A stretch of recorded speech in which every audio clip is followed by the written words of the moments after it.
The quiet hills near Carter Lake, Colorado awoke to sounds no one expected. Explosions thundered through the valley. Trees, thousands of them, fell in massive waves. The ground itself trembled as heavy machinery chewed into the earth. For locals who had lived among these forested ridges for decades, the transformation felt almost apocalyptic. Within 2 years, a gaping quarry appeared, the largest mining operation in all of Colorado, a place where hundreds of dump trucks rumbled day and night, hauling away 100-ton loads minute after minute for 20 hours a day, 6 days a week. And the strangest part? All this destruction, all this upheaval, was not for oil, not for gold, not for a highway. It was to build a wall. A wall more than 328 feet high, right in the middle of the forest.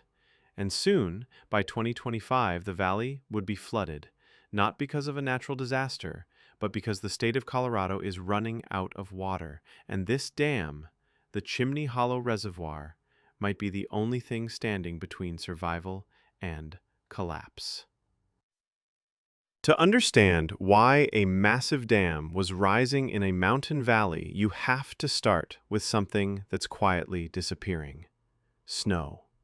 For generations, the Rocky Mountains acted like giant frozen banks, storing water in the form of deep winter snowpacks. Each spring, that snow melted, trickling down into rivers, feeding farms, towns, and entire cities across the West.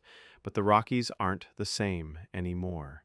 Warmer winters have shifted the balance. Snowpack is shrinking, and what snow does fall melts earlier than it used to, running off too soon, leaving the land thirsty when summer comes. The National Oceanic and Atmospheric Administration has tracked this for decades. From 1955 to 2020, April snowpack declined at most stations across the West. At 86% of those measurement points, the story was the same: less snow, earlier melt. And the U.S. Geological Survey confirms it. The losses are unusually large compared to previous centuries. In some basins, snow mass has dropped by tens of percent in just a few decades. Yes, ski resorts are struggling, but the real crisis is water. Less snow means less to drink, less to farm, less to live on. And the demand? It's only going up. Colorado is booming. Between 2010 and 2020, the population surged nearly 15%. Along the Front Range, that sprawling urban corridor at the foot of the Rockies, growth was even sharper, nearly 17%. In raw numbers, that means millions of new people. Millions who need homes, schools, roads, businesses, and most critically, steady tap water. Here's the math. Today, urban needs total about 317 billion gallons. 2035, that could jump to 443 billion. Projections run as high as 586 billion gallons. And that's just the cities. Agriculture, the backbone of Colorado's economy, is already straining. Farms rely on irrigation, but in dry years, disruptions are routine.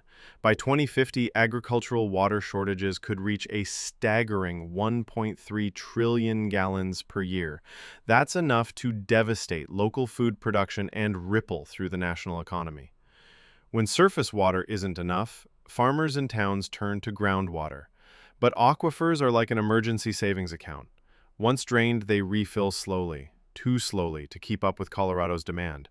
By mid-century, many could run dry altogether. And if water shortages weren't bad enough, there's the legal labyrinth. Water rights in Colorado are locked up in century-old agreements and interstate compacts. Moving water from one basin to another isn't just expensive, it's a political battlefield. By the Verschel's moving was boiling over. Colorado needed a solution, and fast. The answer rose out of the forest near Carter Lake, the Chimney Hollow Reservoir. Led by Northern Water and built by Barnard Construction, the project carried a staggering price tag, more than $500 million. But its promise was clear: store 29 billion gallons of water, enough to serve 800,000 people across 12 communities. At its heart stands the main dam, soaring 351 feet above the valley floor and stretching nearly 1,000 feet across. And here's what makes it unusual. Its core is not clay, but asphalt concrete. That choice wasn't made for novelty. The region lacked the right kind of clay. Importing it would have been outrageously expensive. Asphalt, on the other hand, was available and came with benefits. Unlike brittle clay, asphalt has a self-healing property. It can flex, adapt, and reseal itself under stress, a vital trait in a region prone to seismic tremors. Still, building it was anything but simple. To prepare the foundation, engineers dug out over 81 million cubic feet of earth, reinforcing the base with cement injections. Then came the core, 512 layers of asphalt, each one carefully monitored for temperature and compaction. It took 1,000 days, 3.3 million man-hours, and 2 million cubic feet of material just to build the core. Surrounding it, more than 22 million tons of rock formed the dam's body. Most of it came straight from that massive quarry on site, the largest mining operation in Colorado's history. But one dam wasn't enough. Engineers also built a smaller saddle dam, just 39 feet high, to close a gap in the landscape. It may be modest, but it's essential, boosting the reservoir's capacity by over 1 billion cubic feet. Together, these structures form a fortress. And like all fortresses, it has defenses. A spillway, more than 6 miles long, designed to release water safely during floods. A network of tunnels and pipelines, regulating flow into the Colorado Big Thompson system. 1,000 hidden details, each tested to withstand immense pressure. At peak, 500 workers labored daily on the site. Engineers, surveyors, heavy equipment operators. Together, they moved mountains, literally, to create Chimney Hollow. The goal? Finish major construction by 2025, begin testing, and commission the reservoir by 2027. But, as with any great project, shadows soon appeared. In the summer of 2023, after heavy rains, something strange showed up in water samples near the Coffer Dam: uranium. At first, no one could pinpoint the source. But by 2025, the truth was clear. The granite rock in the very walls of Chimney Hollow held natural uranium. And as water filled the reservoir, it leached into the supply. The problem is simple but devastating. Uranium in drinking water is toxic. The U.S. Environmental Protection Agency sets strict limits. Early tests showed levels that could exceed those limits. That meant one thing. Even when Chimney Hollow fills, its water cannot go straight to consumers. Northern Water scrambled for solutions. They proposed mixing Chimney Hollow's water with cleaner supplies to dilute the uranium. Another option, building on-site treatment plants, a costly, time-consuming fix.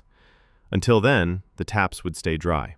A project built to secure Colorado's future now faced a contamination crisis before it even opened. But Chimney Hollow wasn't the only reservoir reshaping the state. 30 miles south, another battle brewed, the Gross Reservoir expansion. Denver Water proposed raising its dam by 131 feet, tripling capacity to over 5 billion cubic feet. On paper, it promised resilience for 1.5 million people, protecting them against drought and climate change. But the cost was staggering, not just in dollars, but in nature. Expanding Gross Reservoir meant flooding 730 acres of forest, destroying habitats and cutting down 500,000 trees.